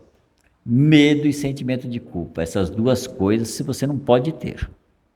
Não pode ter. Sabe? Porque se você tiver, quando você desencarnar, você vai ter uns probleminhas. Então tem que evitar ter essas coisas. Quem acredita em Deus não precisa ter medo. Salomão falava, nunca vi um homem honesto que passasse dificuldades. E não vê mesmo. Se o cara é honesto e trabalhador, ele sempre vai encontrar um caminho. Sempre. Sabe? Então, o que mais leva as pessoas para o sofrimento e para o umbral... Porque umbral, quando eu falo umbral, não precisa estar desencarnado. Se você está num sofrimento terrível encarnado, você está no umbral. Não precisa estar desencarnado. Precisa falar assim, mas eu não quero ir para o umbral. Mas se você está sofrendo o tempo todo, você está no umbral. Pelo amor de Deus. Você quer mais inferno do que sofrer o tempo todo? Mas eu não quero ir para o inferno. Mas não precisa ir para o inferno. O inferno é aqui mesmo. Se você sofre, você vê uma pessoa que ela passa a vida inteira escrava das drogas. Está no inferno, gente. Está no inferno. Sair das drogas é uma coisa muito difícil. Olha, parar com a bebida alcoólica é o inferno. Parar com a bebida alcoólica não é fácil, gente. Eu tenho minha amiga aqui que vem na terça-feira aqui. Toda terça-feira quase ela vem aí. Uma amiga minha, e era uma pessoa nota 10, sabia? Mas ela tem um filho. E o filho dela... Ela tem um filho, é um filho único. O marido dela tem uma empresa de ferragem do tamanho desse terreno aqui, olha. Tem boas condições de vida. Ele é o único herdeiro. E o marido dela já está com a idade avançada, ele queria parar de trabalhar, queria passar para ele a loja de ferragem. Mas não pode passar para ele porque ele não para de beber. Já levou ele para tratamento, assim, em clínicas, né, de tratamento, acho que umas 3, 4 vezes no mínimo já. Outro dia ela encontrou comigo lá na Frateceb. Estava lá, que eu ia fazer palestra, a gente ia cantar lá, fazer palestra. Ela veio, me abraçou, ela chorou, ela falou, Jair, graças a Deus, meu filho parou de beber. Eu falei, nossa, que ótimo, hein? Maravilhoso. Quando não deu 10 dias, passei no bar, vi ele sentado no bar. Ele não estava bêbado, mas estava eu e minha esposa. Falei para minha esposa, olha, vai ser difícil. Porque assim, para você parar de beber, você tem que mudar os amigos, tem que mudar o ambiente onde você frequenta, porque senão não adianta. Quando eu vi ele no bar, eu falei, bicho, não vai dar coisa boa. E não deu mesmo. Esses dias internaram ele de novo. Então você vê, olha, ele tem condições de vida já acertadas, né? Então ele tem um monte de coisas boas na vida dele, mas não adianta. Entrou no mundo, é difícil a pessoa sair, viu? E olha que eu estou falando de bebida alcoólica, que eu acho que é um pouco mais fácil ainda. Imagina um cara que é viciado em crack para sair. É muito mais difícil ainda. A coisa é mais complicada ainda, né? E é muito difícil. Quando a gente é viciado em doce. Então, é menos prejudicial, né? Se você pensar bem, é menos prejudicial. Mas você sabe que é um vício também, viu? A minha esposa também tem esse vício de doce, né? De comer doce o tempo todo, mas não é uma coisa boa. Eu, graças a Deus, eu diminui bastante. Eu como, ainda não vou dizer que eu não como, mas eu já não tenho mais aquela vontade, sabia? Eu vejo doce, que nem eu saí, a pessoa está tomando. Eu fui lá no shopping com a minha esposa essa semana aqui, ela comprou sorvete, estava só eu e ela comprou sorvete, tudo, eu nem me interessei por sorvete, nem me interessei. Então é assim. É um vício. É um vício porque você não consegue viver sem aquilo. Assim, almoça, você já, mas eu preciso comer doce. Você já tem aquela, né? Parece que é uma coisa que te impulsiona. Porque, eu sempre falo isso, quando a gente estuda física quântica, você entende como é que funciona isso. Porque que acontece? As nossas células, elas carregam informações. Então, tudo que você informa para as suas células, nós temos mais ou menos 50 trilhões de células. Todas são seres vivos, todas. Cada célula que a gente tem é um ser vivo individual. E quando você transmite comunicações para as suas células, elas vão gravando e elas mantêm mais ou menos 20 dias as informações. E o que acontece? Cada informação que a gente manda para nossas células cria uma química. Então, quando você vai comendo doce sua vida inteira, você transmite uma mensagem para a sua célula, assim, que você precisa da química que vem do doce, entendeu? Então, quando você não come o doce, a célula te cobra, cada célula do seu corpo fica te cobrando. E aí, cadê esse doce que não vem? Cadê? Né? Não é verdade? Então suas células.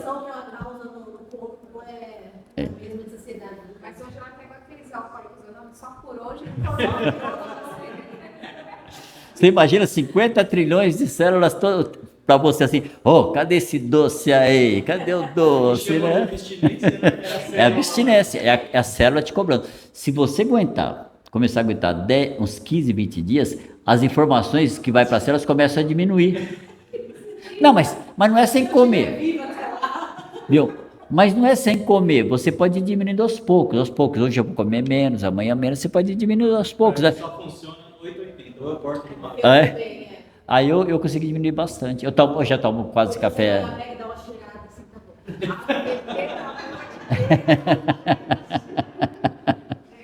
Valeu, um abraço, né? Mas é um vício que a gente tem que ir administrando, né? Se você não consegue parar totalmente, você vai administrando, já usa menos, já é uma grande coisa. Né? Se o cara fumava, eu conheço pessoas que fumavam 3 maços de cigarro por dia, se ele conseguir fumar, por exemplo, 10 cigarros por dia, ele já começou a melhorar, já está diminuindo, né? Agora tem que conseguir, o problema é que quando você consegue aos poucos, igual ele está falando, se você vai levando aos poucos, o dia que acontecer um problema, que você ficar muito nervoso, você vai lá e fuma 2 maços. Gatilho pode te dar um pode dar um gatilho. Eu parei bastante, eu não tenho, eu já sou aquele cara assim, que eu como bolo, mas para mim pode diminuir o açúcar do bolo, se tem um sorvete que tem pouquíssimo açúcar, eu prefiro. Então, o meu corpo já não exige mais, sabe? Já tem mais, eu consigo administrar bem isso aí. Se eu for na casa dele e tiver o café sem açúcar, eu tomo normalmente, não ligo. Na minha casa eu tomo café, muitas vezes não põe açúcar nenhum.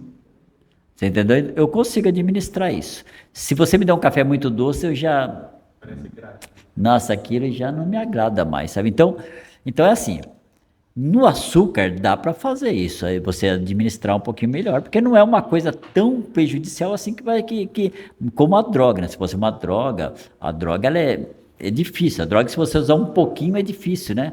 Tanto que o lema dos alcoólicos anônimos assim, não dá o primeiro gole. Porque a pessoa que ela tem o vício, se ela der o primeiro gole na bebida, não adianta, ela toma uma garrafa inteira. Toma uma garrafa inteira. Então é uma luta. Eu vi uma médica esses dias que ela fala que ela parou de usar droga, mas é uma luta. Ela não pode, porque se ela usar um pinguinho, ela sabe que ela não consegue administrar. Então é assim, é de jeito nenhum. Né? De jeito nenhum. Não beba, se droga não use. O açúcar é um pouquinho, já não é uma coisa que prejudica a própria pessoa, mas não é aquilo que, a não ser que você coma, exagere, né? Aí você realmente vai ter problema sério de saúde, né? Então você tem que saber administrar. Tem coisas que dá para administrar e tem coisas que é assim, de jeito nenhum. O filho dessa minha amiga é de jeito nenhum. Mas se não mudar, eu falo para as pessoas, se você não mudar o ambiente que você frequenta, você entendeu? E muitas vezes, muitos amigos, não é deixar de ser amigo, é entender que não dá mais para ficar junto com aqueles amigos lá. Você pode cumprimentar na rua, pode conversar, tá tudo bem. Você não precisa chegar e falar assim, ó, não posso mais conversar com você porque você bebe. Não. Você pode conversar. O que você não pode é frequentar os mesmos ambientes, porque aquelas pessoas todas elas têm o vício de ficar bebendo. E você não pode beber mais. O ambiente acaba te moldando. Acaba. O ambiente é engraçado, o ambiente ele influencia. Se você não tiver uma fortaleza moral, uma firmeza, ele te influencia. Você entendeu? Então eu consigo, se chegar ali, se eu for ali no bar, ali, eu tenho um amigo lá que precisa conversar com ele, eu vou lá no bar, converso com ele lá. Ele vai oferecer bebida? Não quero.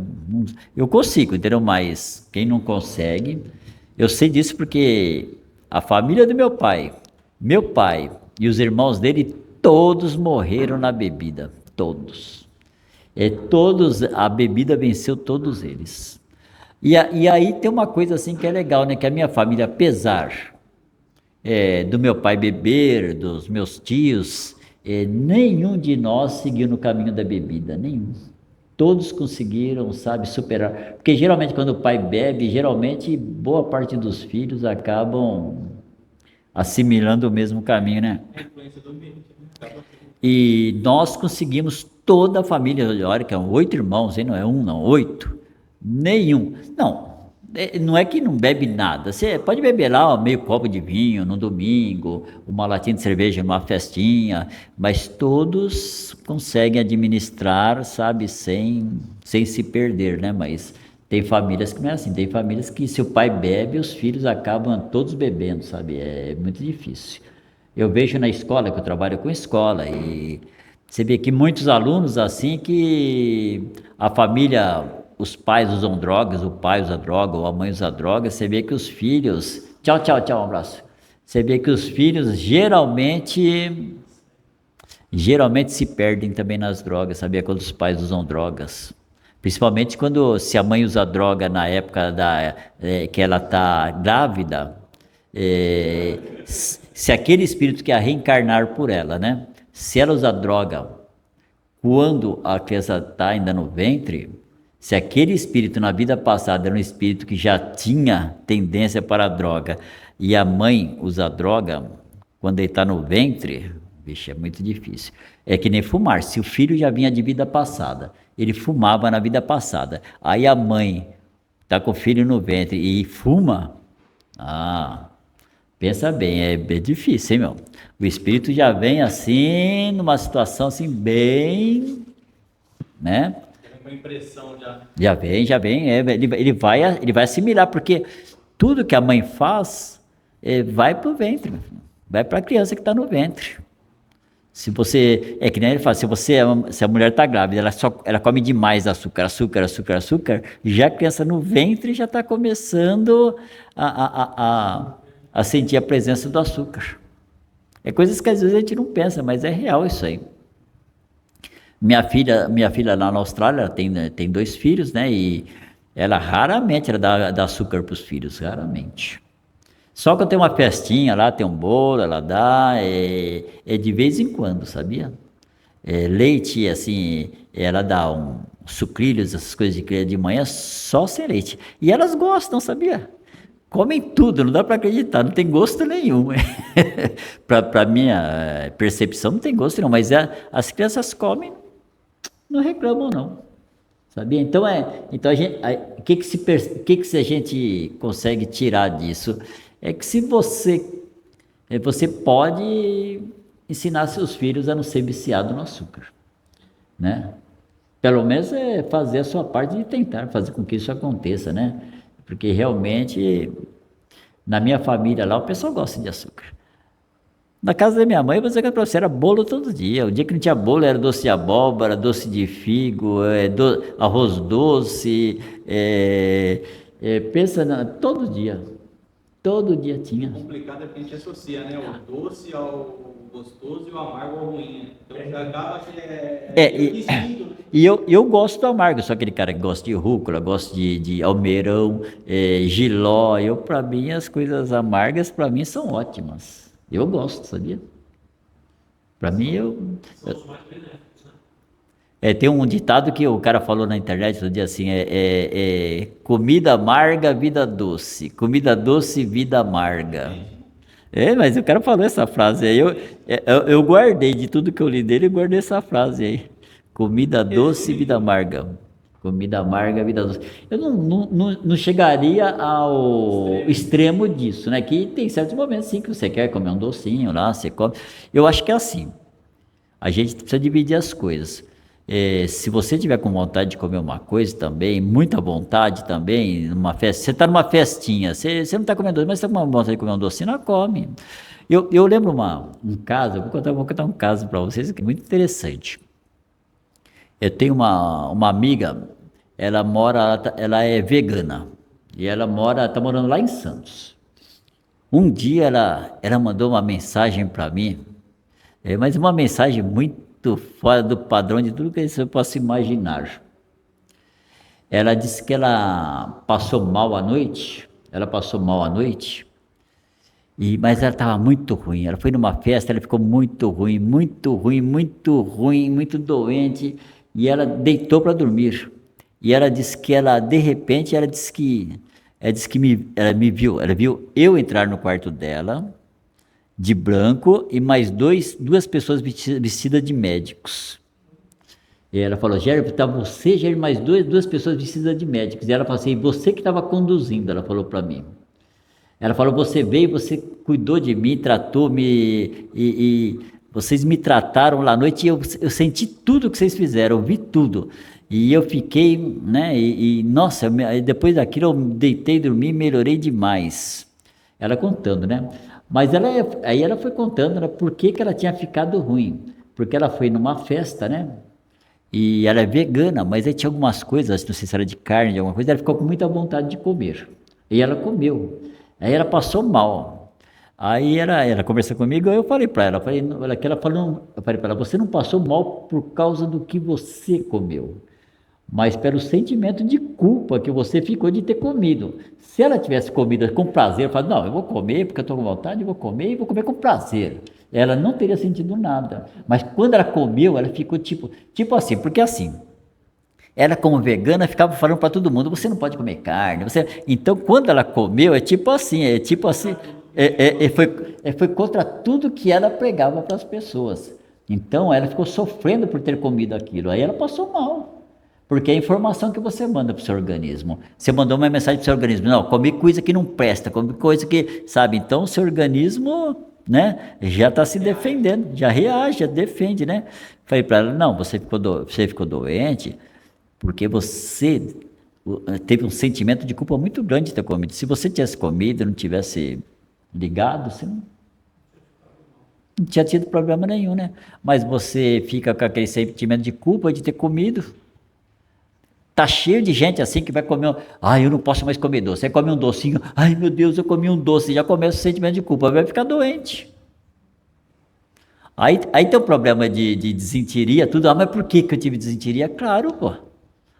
Você ficou. Porque as pessoas não entendem isso, que quando você tem um problema de desinteria, alguma coisa, simplesmente é o seu corpo jogando as energias negativas para fora. Não são as energias das coisas materiais, são as energias espirituais. Só que isso se manifesta no físico, você tem que jogar para fora, né? Mas geralmente nasce pelo sentimento de culpa. Valeu? O sentimento de culpa é terrível. Você teve sentimento de culpa, meu, se vai comer, come com prazer. Meu, tudo vem de Deus. Tudo vem de Deus. Se você comer com prazer, você não vai ter problema. Agora, se você ficar pensando, ai meu Deus, eu comi isso, ai não sei o que lá. Meu, Deus nos criou para felicidade, para você estar bem, estar em paz. Então, se comer, come com felicidade. Eu falo para as pessoas, você comer com uma comida estragada, mas você não se preocupar com isso, você comer com prazer, você não vai ter problema. Esses dias mesmo eu vi um grupo lá, né? Sentaram todos na mesa, tinha quantos? Tinha umas 12 pessoas. Não sei o que esses caras comeram, né? Mas teve pessoa que morreu. Mas teve um cara que não tem problema nenhum. Ué, não foi a mesma comida? Todos comeram, por que aquele não teve nada, os outros morreram? Né?